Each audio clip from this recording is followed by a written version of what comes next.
Welcome back to Princess Tigerbutton Designs podcast, webcast, yarn talk. For those of you that are new here, welcome. And for those of you returning, welcome back. My name is Jamie. I'm one of the creators behind Princess Tigerbutton Designs, along with my mom. And this is my person, Mark, who helps us out at in-person events and with some of our creative ideas.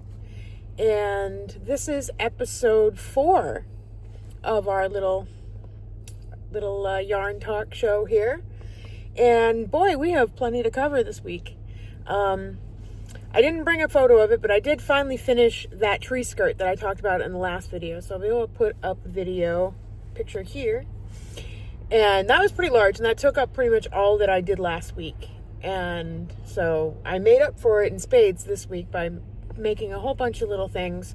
But first, I actually have some yarn haul to go over. I ordered some yarn that came in this week, so I can show you that.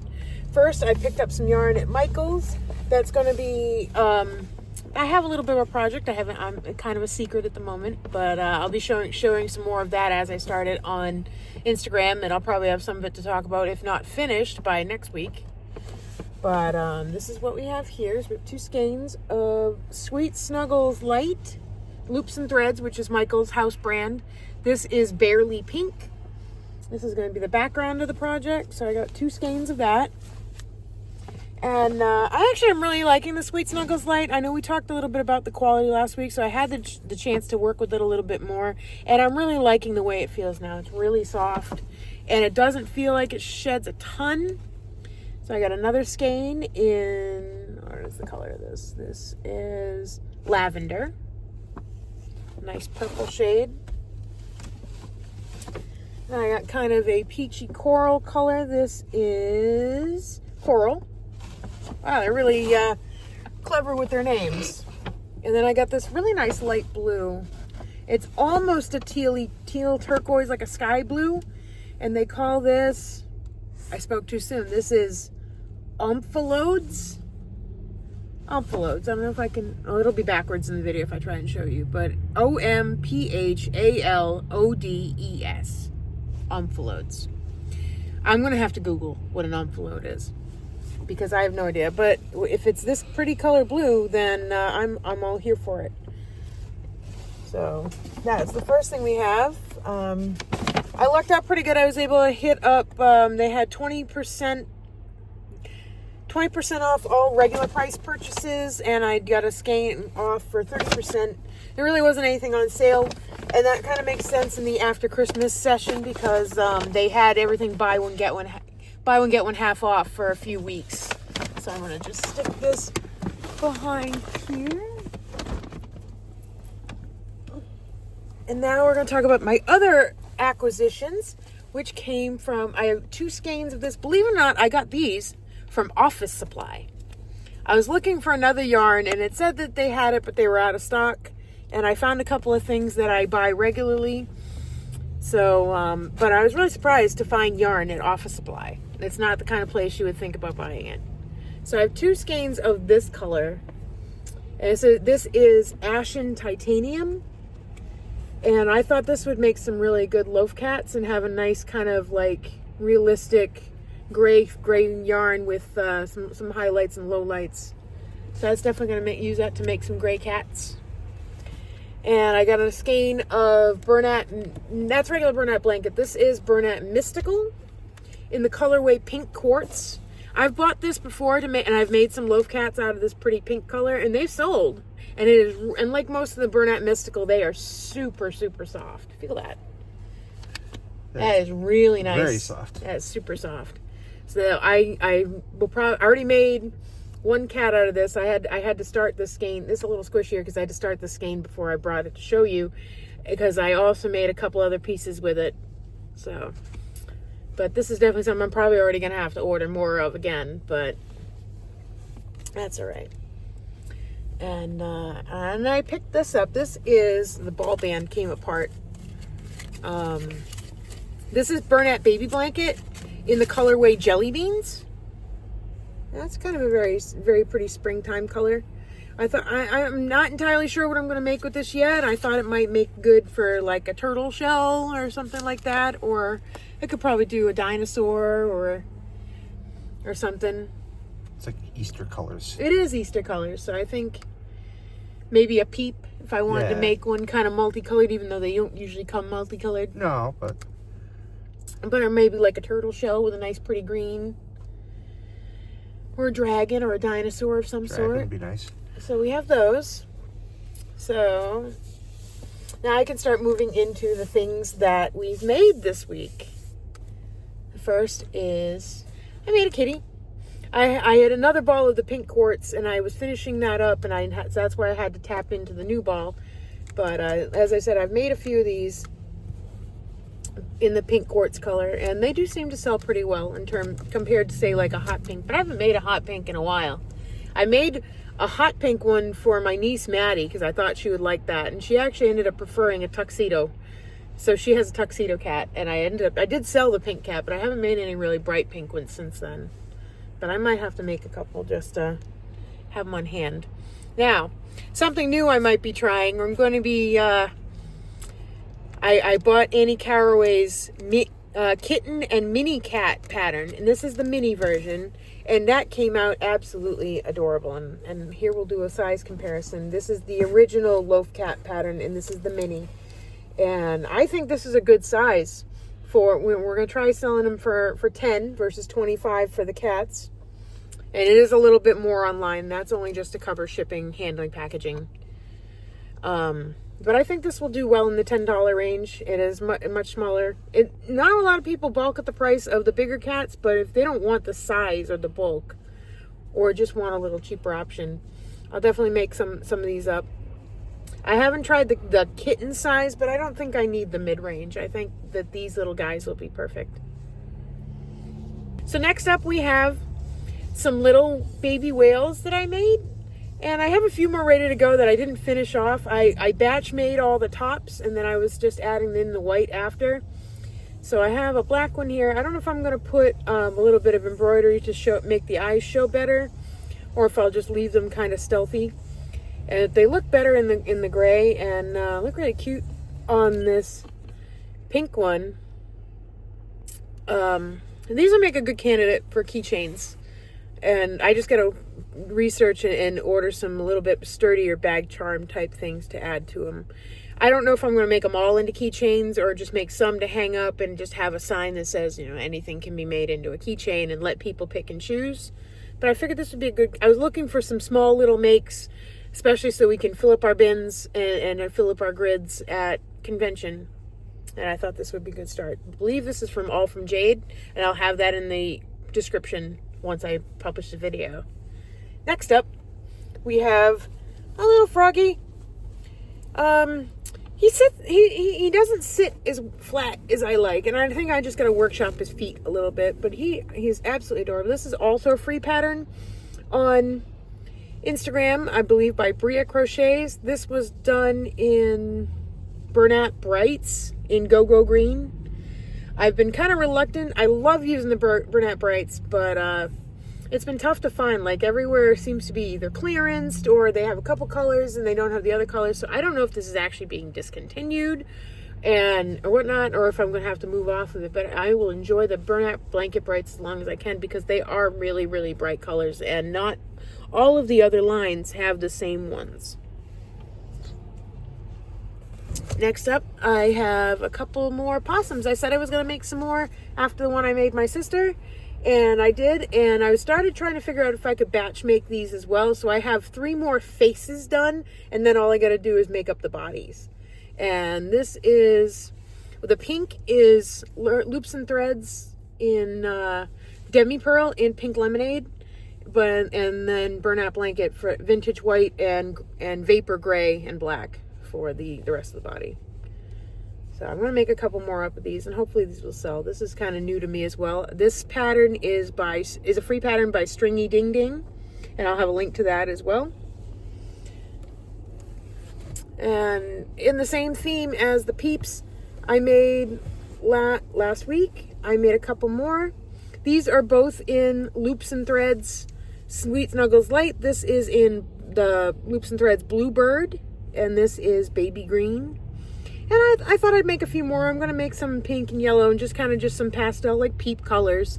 I thought that might be cute for some of the spring markets, Easter markets. My niece loves them, so they're toddler approved, and they don't have safety eyes. So that is also a plus for giving to littles. So I did need some more options that were not necessarily safety eyes, that were easy to put together, and hopefully this will be a hit. And next, sometimes I just grab a skein and then I make a few things and then I just make other things until I kill the whole ball. And so I ended up making a couple more ducks in blue. Hopefully maybe these will sell. A lot of times I only ever sell yellow ones, or the pride flag ones. This is the same thing. This is also in the Loops and Threads Bluebird. And so they're really soft and fuzzy. And so hopefully somebody will like these and take these home as well. And then I made, in the Go-Go Green, I made another pickle. I wanted to try and make, I only have 3 or 4 left in Forest Sage by Burnout Blanket, which is like a variegated greeny yellow. And so I thought I would make a few more in some different shades of green. So when I put them out on the basket, there's a little bit of variety, because not every pickle looks exactly the same. They're made from the exact same looking cucumber. So, those are the last ones. And the last one is my new obsession. This is Drift the Octopus, and this is a paid pattern by the Crochet Carpenter. It is completely no-sew, absolutely no. I did not have to sew any of these legs on, and it was really fun and easy to make. There's a little bit of a short row thing happening in the back of the head, and that's what kind of gives you that little head tilt. And it's really simple. The pattern's well written. He includes a QR code for a video tutorial, as well as plenty of pictures to explain how you're gonna do this together. This one's the first one I made. This is in Burnout Blanket in the colorway North Sea, which is pretty perfect for an octopus. And I find that this one really curled up a lot on the ends of his arms, which I really like. This one is done in the Burnout Mystical in pink quartz. I just wanted to see, I feel like this is a good pattern for a lot of my variegated yarns that don't really jive well with other things. So I wanted to see how it looked in the soft yarn. The Mystical doesn't curl as much as the regular Burnout blankets. So these are just kind of more straight arms. But no sooner did I make this and put it in the box where I put all of the things I made this week that I wanted to show you, she took it right out of there and claimed it for herself. So I actually made a second one of this in the pink quartz, only with embroidered eyes, because she is just about to be 2 at the end of this month. So I gave her embroidered eyes, but she has her own pink octopus now as well. So that is also toddler approved, I guess. So that's what I have made this week. I have a whole baggie full of things that are like in process, because I've been trying to work out how to batch make things in terms of like, okay, how many parts can I make ahead of time before I put everything together. So that's still a work in progress. But I wanted to kind of give you an update on where I was, and I had a lot more to show this week now that I'm not working on a great big blanket project. So that was pretty exciting. We've only got a little over a week to go until Mother Brain Market. So I'm really going to have to ramp up production in the next few days on that, just to make sure that I've got enough. We still have plenty of stuff left over from the previous season, but I just want to make sure I had some new stuff. Like I have some more of those little chubby bats I want to make, just so I can have some little things that'll be fun. I think the octopuses will be a hit. I'm going to make a few more of those. I like them. I do too. I really like that. And they were so fun to make. So I'm really looking forward to making a few of those, and we'll see how they do. Like I said, I have that other secret project that I will be showing more on Instagram during the midweek, and I'll have more to talk about next week, so stay tuned for that. What else am I working on? I don't have it with me, but I did start a bouquet blanket. The middle part is pretty boring. It's just straight double crochets in the round, and with plotted out increases.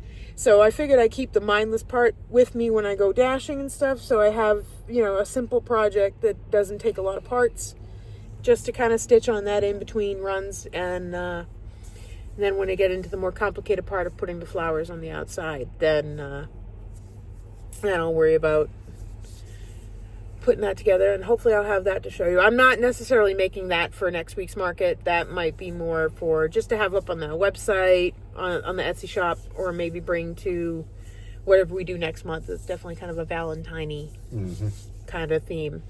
So we have that. As far as what we're doing after next week, I am confirmed into... I still got to reach out to the card show people to see about for next week. And we're going to be visiting the quarter auction tomorrow night. So hopefully that is something that goes well for us. And if so, then we might be taking an opportunity to do one of those on the 7th of next month. And we're going to be looking to see about getting a table at the card show at the mall that we talked about previously. And that would be on the 14th, 15th. But so far I am confirmed in March on the 21st. We're going back to Emerald Square Mall for their spring fair. And they've promised that they've updated the system, that they're going to be placed a little bit differently. And supposedly the mall people told them that all of the first floor stores are going to be rented out. So it'd be interesting to see that first floor fill up, and hopefully that helps us a little bit with traffic as well. Oh, yeah. I mean, we didn't suffer so much, but I know the people that were down near the Sears end, it was like a tale of two different shows, and I really don't want to run the risk of me being down there this time and not having anything. So, as long as they advertise it better, and I hope so. It'd be really nice that people can go. They'll actually see all the vendors. Yeah, I really hope that this time around that they do put it out on the street sign. Yes. That would really help them see people see that ahead of time, that there's going to be an event. I'm just worried they're just going to have the baseball one all month, and that's all they're going to run. But I'll make sure, like, if I don't see... the advertisers were pretty good about advertising in all the local Facebook pages, but I can always do that, too, and make sure that we're sharing to our social media as well. Like, that is, it's not my job specifically, but really as a vendor, like, you should be advertising where you're going to be. So if everybody does that, it spreads out enough word that this event is happening on top of whatever the promoters are actually doing. So we're all in this together, and it's all it's all in benefit of us to do those things. So that's all we have going on at the moment. So, wow, this ended up being a lot shorter than I thought it was going to be. I thought I was going to have a lot more content. But, yeah, I think that's all we're going to have for today. And it is starting to get a little dark, so the video quality is going to go down. Down. I know next week we have the Mother Brain. So yeah, we mentioned that. So we're going to have one more video before that. We're going to have the Friday before. So we'll have all of the next week's makes, and we can talk a little bit about the prep. And then after that, we'll be able to, in 2 weeks' time, we'll be able to tell you how we did. And hopefully have a little bit better footage for an actual market vlog video that may be separate from the weekly recaps. So I'm looking to add in some other videos periodically on other days of the week. So those are things to look forward to. So I guess we'll go ahead and start wrapping this up. I don't actually have a new what I'm watching this week because my whole YouTube feed now has been Bob Gardner restoration. So I've been watching lots and lots of more restored paintings this week. Like I said, I'll link them again in the description for you. It's definitely a very ASMR vibe. So that's been very relaxing while I stitch away on all these things. We are catching up on Fallout. We have only the most recent episode left to watch. Episode 4. And then The Pit came out last night, so we'll be looking forward to catching up on season 2 of The Pit, as well as a few other things. And Bridgerton comes back at the end of this month, so maybe I gotta get you into Bridgerton. You look thrilled. What was the last one we watched? We can try an episode and see if you like it. If not, no big deal. I like the last show we watched. The Gilded Age? Oh my god, yeah. You love The Gilded Age. Bridgerton's going to be a little bit more romancy, so you may not like it as much, but it is enjoyable. There's definitely some great characters in it. So I'll let you try an episode or so and see what you think. The one I do think that you may like, though, is Downton Abbey. Yeah, you said it's the sequel? It's not a sequel, but it's the same producers as The Gilded Age. And it's the same kind of idea of like like the life of the people with money and then the life of the people that are servants. But it's set a little bit ahead of the Gilded Age. It starts, in fact, the first episode starts with the sinking of the Titanic. So it starts right there in 1912. So let's see. That's all. I'm interested in all that stuff, anyways. Yeah, I mean, I do love good period dramas. I binged all of Victoria on Netflix very quickly. And I heard that was pretty good. It is really good. It stops, at least what's available on Netflix stops at when Prince Albert dies. So it doesn't go into the bulk of her reign, which was afterwards. But it was very, very well done. And so I don't know if there's going to be more or not, but it was definitely worth watching. So I think that's all we have today. If you made it this far, thank you for watching and thank you for supporting our work. If you want to continue to support this channel, click the like button, hit the subscribe button, share it with your friends, share it with your crochet peeps. Let them know that, there's new people out there, and I try to support as many new people in the scene as I can as well. And so, we're all building this community together. So I hope you have a good rest of your week. And I will see you in the next one. Bye. Bye.